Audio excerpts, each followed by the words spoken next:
Assalamualaikum warahmatullahi wabarakatuh. Bismillahirrahmanirrahim. Alhamdulillahirabbil alamin wassalatu wassalamu ala asyrofil anbiya'i wal mursalin sayyidina wa maulana Muhammadin wa ala alihi washabihi ajmain, amma ba'd. Berjumpa lagi pada kuliah ilmu hukum. Pada kesempatan kali ini, kesempatan yang ketiga, kita akan bahas tentang kaidah sosial dan kaidah hukum. Social norm and legal norm, atau al-qaidah al-istimaiyah wa al-qaidah al-qanuniyah. Oke, alhamdulillah pada kesempatan kali ini kita juga bisa mengakses kuliah ilmu hukum di beberapa universitas di dunia. Akan kita ikuti kuliah dari 3 universitas. Yang pertama nanti kita akan mengikuti kuliah Dr. Wala Arokib dari Tanta University Mesir. Yang kedua kita akan mengikuti kuliah Prof. Hakan Hayden dari Lund University Swedia. Dan yang terakhir kita akan mengikuti kuliah dari Dr. Abdul Haq Kuwaiti dari Maroko. Juga kita berikan kesempatan kepada mahasiswa untuk memberikan pandangan-pandangannya tentang kaidah hukum kaitannya dengan kaidah sosial secara umum.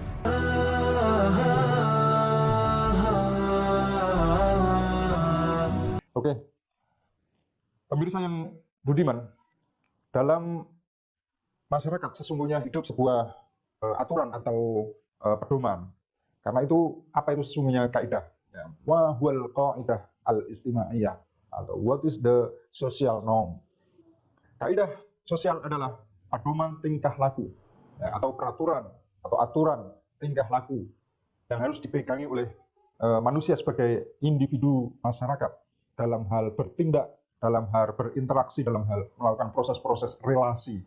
Hal itu dilakukan supaya terlindungi kepentingan diri sendiri di depan individu lain di masyarakat itu, dan itu sebagai upaya untuk menertibkan relasi, menertibkan hubungan, proses-proses sosial yang terjadi itu. Selanjutnya, setelah kita tilik dalam literatur, banyak literatur, ternyata banyak kaidah atau banyak aturan. Jadi kaidah yang hidup di masyarakat, the rule and regulation governing the behavior in the society, itu ternyata banyak sekali. Yang pertama adalah kaidah kesusilaan. Yang kedua, kaidah kesopanan, dan yang ketiga, kaidah hukum. Itu menurut Mukhtar Kusuma-Atmaja. Menurut Sacipto Raharjo, ada 3 juga, tetapi kesopanan, ya istilahkan dengan istilah kebiasaan. Jadi ada 3 kaidah, kesusilaan, kebiasaan, dan kaidah hukum. Yang terakhir, menurut Suryono Sukanto, ada 4, ditambah lagi 1 lagi, yaitu kaidah kepercayaan. Antara kaidah-kaidah itu, sesungguhnya ada perbedaan. Yang pertama adalah kaidah agama. Kaidah agama itu berasal dari Tuhan.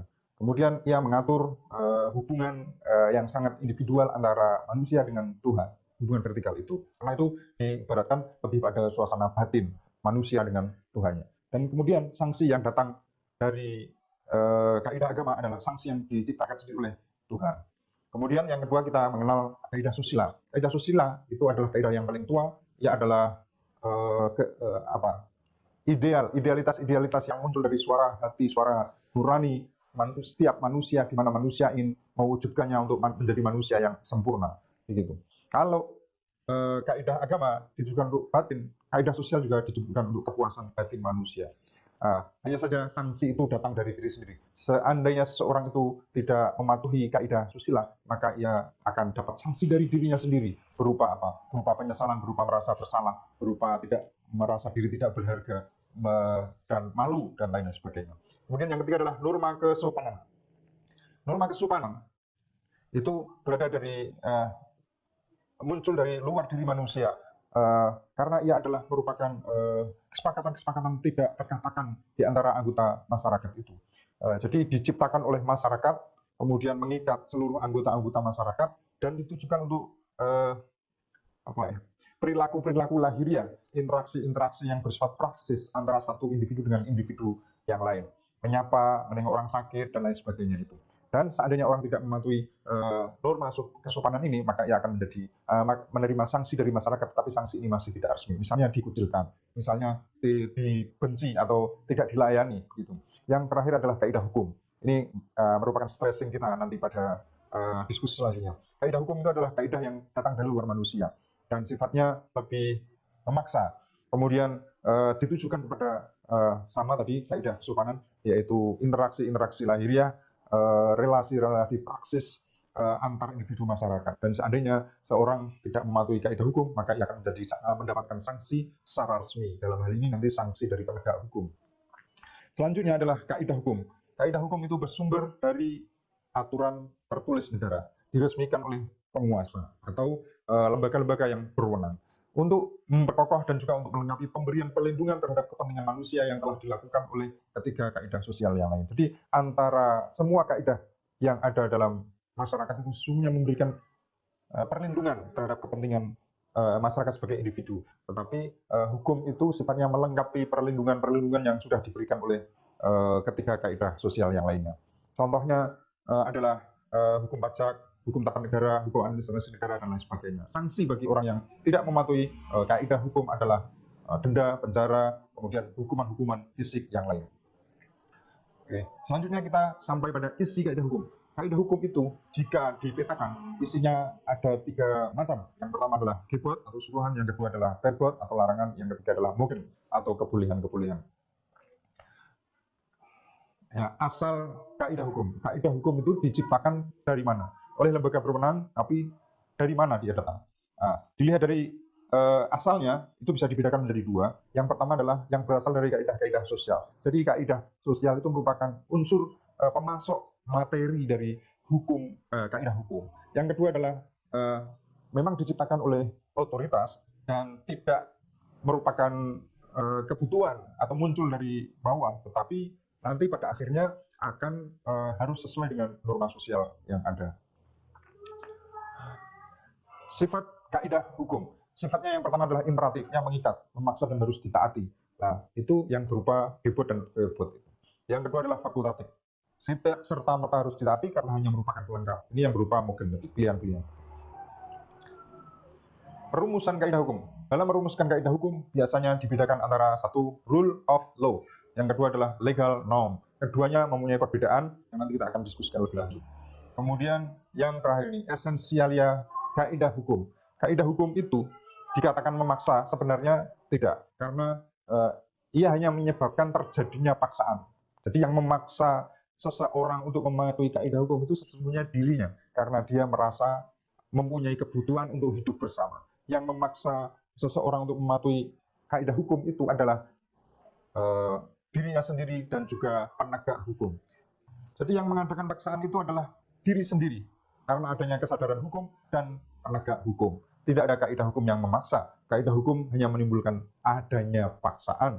Siapa yang memaksa? Diri sendiri dan penegak hukum itu. Sifat memaksa bukan merupakan esensial dari kaidah hukum. Ya. Oke, demikian yang bisa saya sampaikan. Selanjutnya kita akan mengakses perkuliahan yang akan disampaikan oleh Dr. Wala Arokib dari Tanta University, Mesir.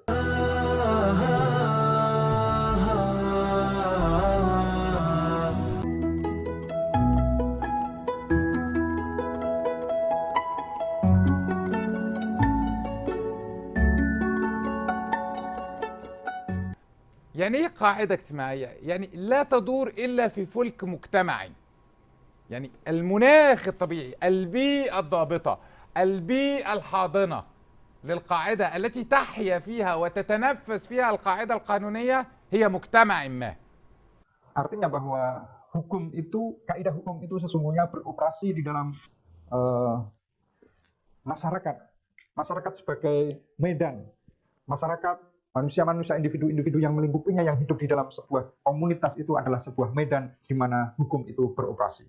Hukum itu hidup dan tumbuh dan berkembang adalah di dalam rahim masyarakat itu sendiri.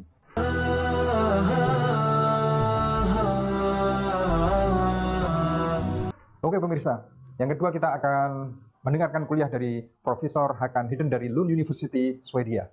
Kita sudah tersambung, ya.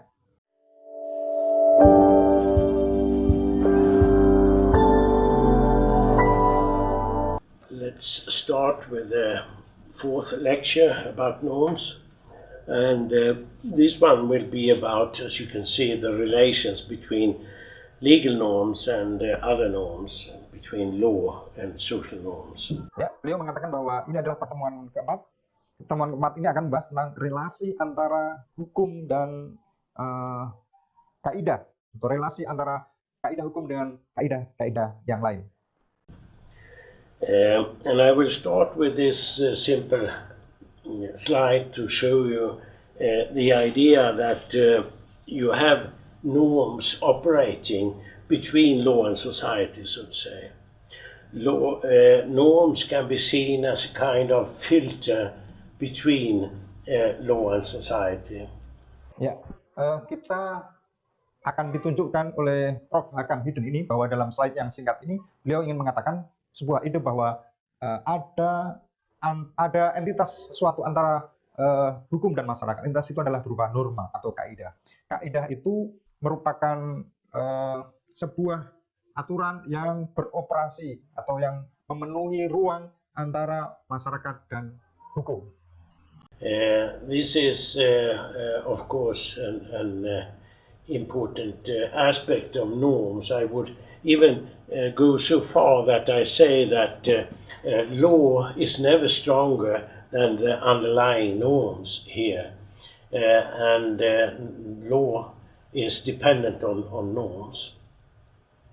This doesn't exclude the possibility of using law for influencing norms. That's many times the typical situation when you introduce a piece of legislation that you try to change norms and behaviors in society. But still, I mean, norms and law has to be in congruence. They have to follow the same pattern. Otherwise, they won't work. Of course, you can, as you do in many societies, via repressive means, try to force people to follow. Ya, beliau mengatakan bahwa hukum itu adalah unsur penting, ya, lebih penting dari yang lain. Tapi sesungguhnya kaidah hukum itu tidak akan pernah lebih kuat dari kaidah-kaidah sosial yang lain yang berada di bawahnya, yang mendasarinya, begitu. Kaidah hukum akan sangat tergantung, depend on kaidah-kaidah yang lain yang mendasarinya. Meskipun demikian, kita tidak menutup kemungkinan bahwa kaidah hukum itu bisa mempengaruhi norma atau kaidah-kaidah lain yang ada di bawahnya. Hal ini bisa kita temukan ketika dalam banyak kesempatan kita mendapati legislasi atau penetapan atau pencetusan hukum-hukum oleh otoritas ya untuk mengatur masyarakat. Karena itu kita tetap harus sadar bahwa sesungguhnya kaidah hukum itu harus selalu kongruen sesuai dengan norma atau kaidah-kaidah sosial yang hidup di dalam masyarakat itu. Biasanya kaidah hukum akan sangat diterapkan dengan cara kekuasaan atau force sehingga masyarakat bisa benar-benar mengikutinya.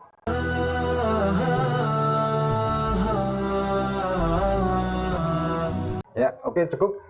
Kita akan lanjutkan mengikuti perkuliahan dari Dr. Abdul Haq dari UMT Maluku.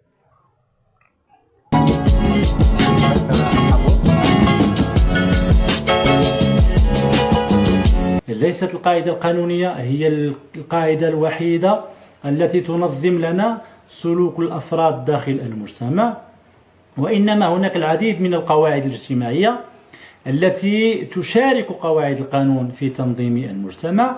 وأبرز هذه القواعد نجد قواعد الأخلاق، قواعد الدين، وقواعد العادات والمجاملات، ثم قواعد القانون الطبيعي. إذن هذه الثلة من القواعد القانونية فهي على الرغم من كونها أنها تتشابه فيما بينها في بعض الأهداف والغايات وكذلك المصدر، إلا أنها تتميز بعضها عن بعض أو يتميز بعضها عن بعض ببعض الصفات التي تظهر جليا، وأنها تجعل كل من قاعدة أو أنها تجعل كل قاعدة على حدة تستقل بحدود واضحة وبأهداف واضحة، وبالتالي لا تختلط مع القاعدة القانونية. Sudah tersambung dengan Dr. Abdul Haq Kureti dari Maluku. Beliau menjelaskan bahwa sebenarnya kaidah hukum itu bukan merupakan satu-satunya yang ada di dalam masyarakat. Masih banyak kaidah-kaidah yang lain. Kaidah-kaidah itu antara lain adalah al-akhlak atau kaidah al-qaidah al-diniyah, yaitu kaidah kepercayaan atau kaidah agama. Yang kedua adalah kaidah al-adah, yaitu kaidah kebiasaan atau kesopanan. Yang ketiga adalah kaidah al-mujamalat atau kaidah susila. Yang terakhir adalah kaidah al-qanuniyah atau kaidah hukum. Meskipun banyak keserupaan dalam hal fungsi dan perannya bagi mengatur kemasyarakatan, sesungguhnya ada banyak sisi-sisi beda sehingga antara kaidah satu dengan kaidah yang lain itu berdiri sendiri dan mempunyai ruang dan perannya sendiri sehingga bisa diketahui secara jelas. القاعدة العادات والمجاملات نجد لها أوجه تشابه مع القواعد القانونية أو تتفق مع القواعد القانونية في كونهما ينظمان سلوك الأفراد داخل المجتمع. هنا يتفقان في تنظيمهما لسلوك الأفراد داخل المجتمع، وبالتالي فهي تظهر لنا في خاصية نجدها في القاعدة القانونية اللي هي الخاصية الاجتماعية، قاعدة اجتماعية، وبالتالي هنا يكمن الالتقاء بين القاعدتين أن كلاهما يمتازان بكونهما ينظما أفراد المجتمع وسلوك الأفراد، بمعنى قاعدة سلوك وكذلك قاعدة اجتماعية. إذن هنا نقط الالتقاء في قاعدة السلوك وقاعدة أو خاصية السلوك والخاصية الاجتماعية. Ya, beliau menerangkan bahwa sesungguhnya kaidah hukum dan juga kaidah-kaidah yang lain, kaidah-kaidah sosial yang lain itu semuanya punya kesamaan. Apa itu kesamaannya? Kesamaannya adalah dalam hal mengatur perilaku individu terhadap dalam konteks kemasyarakatannya itu. Tetapi ketika diteliti lebih lanjut bahwa spesifikasi perilaku yang diatur itu, maka akan tampak kepada kita bahwa kaidah hukum itu berbeda dengan kaidah-kaidah yang lain dalam hal perilaku yang secara spesifik yang sedang diatur oleh kaidah hukum. Ya. لكنهما يختلفان من حيث المصدر وكذلك من حيث الجزاء، لأنه القوة التي تتمتع بها القاعدة القانونية ليست هي نفس القوة التي تتمتع بها العادات أو قاعدة العادات والمجاملات، وبالتالي يمكننا الخروج عن القاعدة ديال العادات والمجاملات ولا يمكننا الاتفاق على القاعدة القانونية. وبالتالي فجزاء مخالفة القاعدة القانونية هو جزاء مادي توقعه السلطة العامة التي هي مختصة بتوقيع الجزاء. على العكس من ذلك نجد بأن القاعدة الاجتماعية أو القاعدة العادات والمجاملات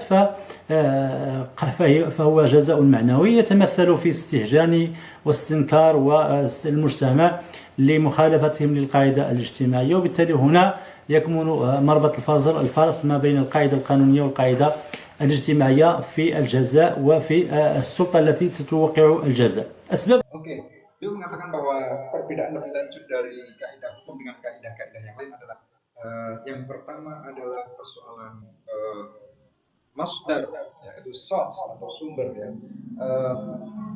Masdar al-qaidah al-qanuniyah huwa al-quwwah laysat fi quwwah allati tusdiru al-qaidah al-mustama al-istimai al-ukhra. Jadi sumber otoritas yang menciptakan kaidah hukum itu berbeda dengan otoritas yang menciptakan kaidah sosial yang lain. Yang kedua adalah persoalan jaza atau sanksi. Sanksi kaidah hukum itu biasanya bersifat madiyah atau material. Ya, ada denda, ada hukuman fisik dan lain sebagainya. Sementara jaza atau sanksi kaidah-kaidah sosial yang lain adalah bersifat ma'nawiyah atau imaterial. Yang tadi sudah saya sampaikan di depan itu. Oke, demikian kita kasih applause dan terima kasih kepada ketiga narasumber yang bisa kita akses, yaitu Profesor Hakan Hidden dari Lund University Swedia, Dr. Wala Arokib dari Tahta University Mesir, dan juga Dr. Abdul Haq Kureti dari UMT Maroko.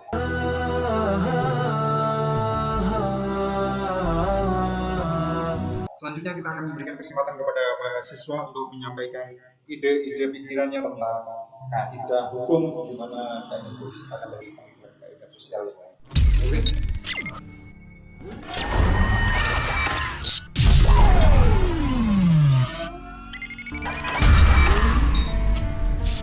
Manusia memiliki dua aspek yang tidak dapat dipisahkan, yaitu manusia sebagai makhluk individu dan manusia sebagai makhluk sosial. Manusia sebagai makhluk individu memiliki rasa dan rasio untuk mempertahankan hidup menjelaskan bahwa yang dimaksud dengan zona politik ialah man is a social and political being. Artinya, manusia itu adalah makhluk sosial yang berarti dimudahkan hidup dalam kebersamaan dengan sesamanya dalam masyarakat. Hidup dalam kebersamaan itu selalu berarti adanya hubungan antar manusia yang disebut dengan relasi sosial. Relasi sosial adalah interaksi sosial antara individu dengan individu lain di dalam masyarakat yang memiliki perbedaan dan keunikan masing-masing yang dapat berpotensi menyebabkan adanya konflik. Jadi, perlindungan dan hukum sangat dibutuhkan guna menertibkan adanya konflik relasi sosial. Kehidupan masyarakat yang tertib tercipta karena adanya suatu tatanan tertentu yang bersifat umum, sehingga semua orang dituntut untuk berperilaku dengan cara tertentu itu. Kaidah atau norma merupakan sesuatu yang bersifat inheren, bersikap mengatur sikap dan perilaku manusia yang pada hakikatnya untuk menjaga keseimbangan dan keteraturan kepentingan dalam kehidupan bermasyarakat. Kaidah atau norma menurut Prof. Sudirman ada dua jenis. Yang pertama kaidah sosial terbentuk dari proses interaksi manusia dalam masyarakat. Yang kedua ada kaidah agama terbentuk dari proses pewahyuan yang bersifat konsensus. Hidup manusia memiliki beberapa norma. Kaidah norma tersebut saling terkait. Maka dari itu ilmu hukum dinamakan ilmu otonom, yaitu tidak dapat dipengaruhi maupun mempengaruhi. Penulis menganalisis pembentukan dan implementasi terhadap bekerjanya kaidah tersebut, yaitu permasalahan terhadap formulasi rancangan undang-undang anti pornografi dan implementasi Perda Tangerang tentang larangan pelacuran. Pemahaman ini sangat penting bagi masyarakat Indonesia yang sangat plural. Sebagai kaidah sosial, kaidah hukum merupakan hasil interaksi sosial masyarakat. Dengan kata lain, hukum tidak memiliki daya berlaku secara umum, karena setiap bangsa pada setiap waktu memerlukan hukumnya sendiri. Fungsi hukum adalah mengekspresikan kesadaran hukum masyarakat. Hukum harus memiliki nilai-nilai yang diyakini oleh masyarakatnya. Dengan demikian, setiap lembaga pembentuk hukum harus memiliki juru bicara atau penyambung dari kesadaran hukum tersebut. Proses pembentukan hukum adalah proses politik, sehingga perwujudan kesadaran hukum masyarakat mengharapkan adanya proses politik yang demokratis. Apabila demokrasi kemudian direduksi sehingga kelompok mayoritas memiliki posisi dalam dominan dalam pembentukan kaidah, maka diberlakukan pengamanan agar proses pembentukan hukum tidak menjadi proses dominasi kelompok mayoritas kepada kelompok minoritas. Kaidah hukum tidak mungkin dibentuk berdasarkan kesepakatan seluruh anggota masyarakat, mengingat masyarakat sudah berkembang sangat kompleks. Kaidah hukum dipengaruhi oleh nilai-nilai kesadaran hukum yang dirumuskan oleh kelompok elit dan kelompok dominan.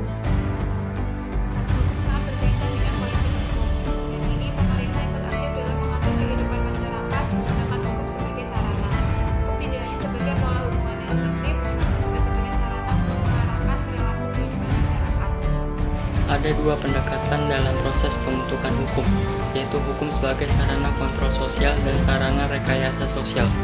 Tata hukum Indonesia semasa Orde Baru merupakan contoh konkret yang menjadi sarana melakukan kooptasi.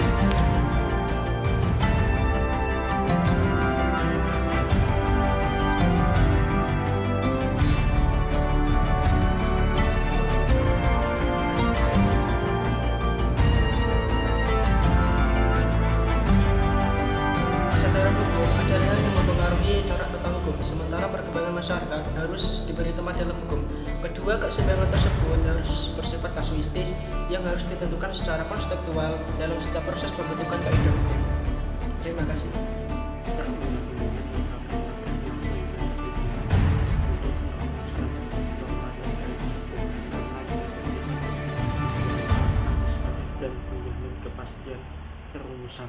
Di Indonesia, kita dapat melihat fenomena pembentukan hukum melalui perundang-undangan secara langsung.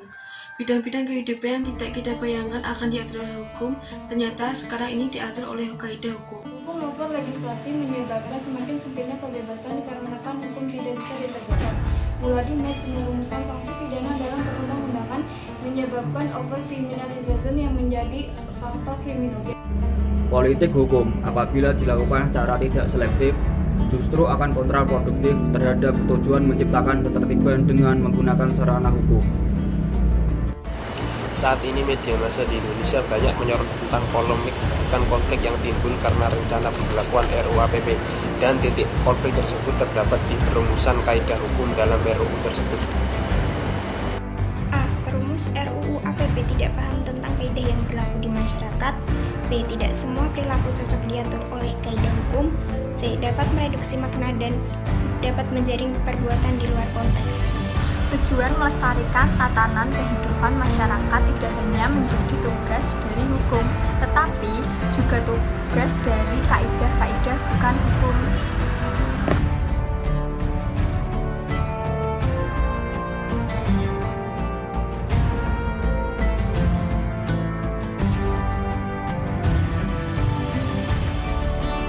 Peraturan daerah bernuansa Islam tidak cocok untuk wilayah Indonesia yang merupakan pluralisme, di mana tidak hanya mengakui satu agama tertentu dalam menjalankan kehidupan berbangsa dan bernegara. Penyusunan RUU-APP ialah berlebihan, karena dalam KUHP sebenarnya sudah ada pasal yang digunakan untuk menghukum para pelaku kesusilaan.